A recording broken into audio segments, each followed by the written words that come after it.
Hello, so I'm going to go over my leadership paper. The leader I chose was Geoffrey Canada. The first time that I saw his TED Talks is when I decided to choose him as my leader. I was looking through a lot of TED Talks and a lot of videos and trying to read some papers just to get a feel on some of the different leaders we could choose from, and his TED Talks and his videos are so passionate and energetic. It just really drew me to him, and they just feel really real. It doesn't feel like fake scripted talking. It's just very natural, and you can tell he really cares about what he's doing. So Geoffrey Canada started his life in the South Bronx, so it was a very poor area at this time. A lot of the families who could afford it started to move out and move into the suburbs. So the people who ended up left there were mostly poor black families. He was one of those families because his father was an alcoholic, and his mother left his father and took him and his 4 other brothers out and raised them on her own with help from her grandparents. So Geoffrey, being a young boy in that environment, did get into trouble. He got into drinking. He always carried around a knife with him, and he actually injured himself with that knife, leaving his finger very disfigured and bent, something that affects him today. And he says that he does not ever get that fixed and does not want to get that fixed, to make sure it reminds him from where he's from. And I thought that was a really good quality, to be able to have something that might cause some discomfort, but he wants to keep that to be able to remember why he's actually doing what he's doing. So Geoffrey Canada started what is called the Harlem Children's Zone. This is 97 blocks in the South Bronx.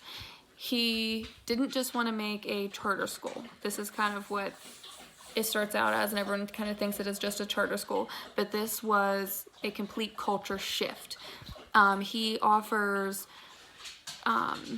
programs for parents. He offers after-school programs, so programs for students who had already graduated to be able to go to schooling, to be able to find jobs. He offers schooling for children who are not yet school age. It's just a whole complete total shift, and he has been doing this and growing this community for over the past 30 years. So this experiment has been called one of the most ambitious social political experiments of our times, from the New York Times. So this is taking a very poor, predominantly black area and completely shifting that 97 blocks to be a very successful area. He wants to make sure he cares about not only the children's grades and school presence, but everything about that, everything about those students and about the community as a whole. One example I found of that was he actually agreed to do a study with the childhood asthma crisis program. So they came in and they did what was called the Childhood Asthma Crisis in Harlem.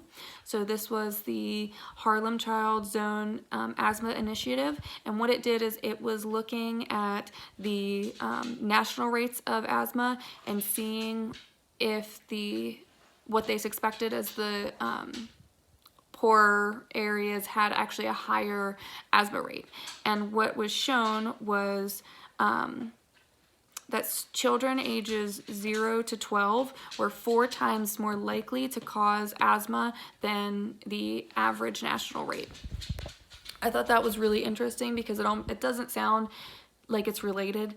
It sounds like he agreed to do this study just to see if there might have been more health problems. But I think this really backs up his core idea of treating this Harlem Child Zone project as a whole community and looking at children, teens, and adults alike as important as a whole, and not just schooling or after school programs, which we normally think of today as any type of educational initiative.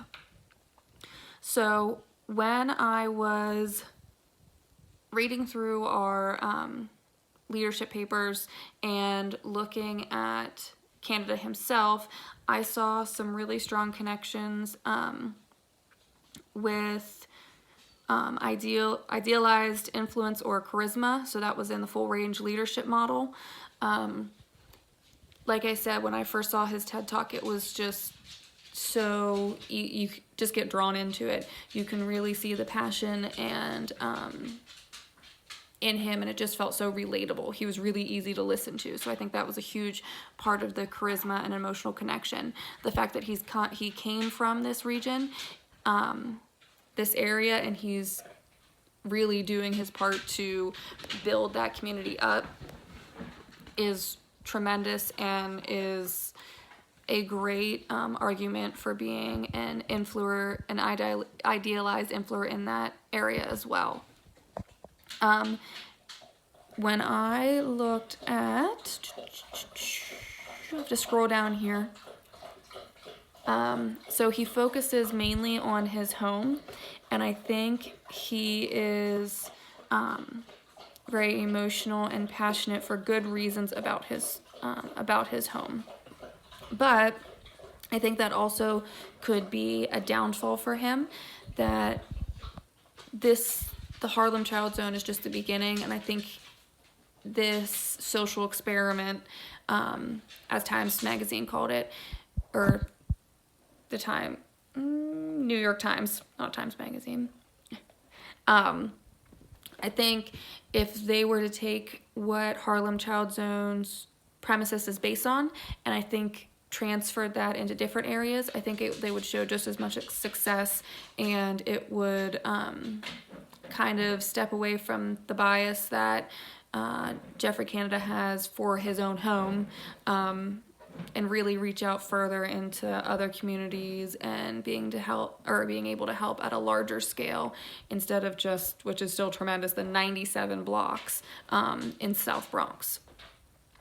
So finally, I really just feel like Canada's passion to change the community is amazing.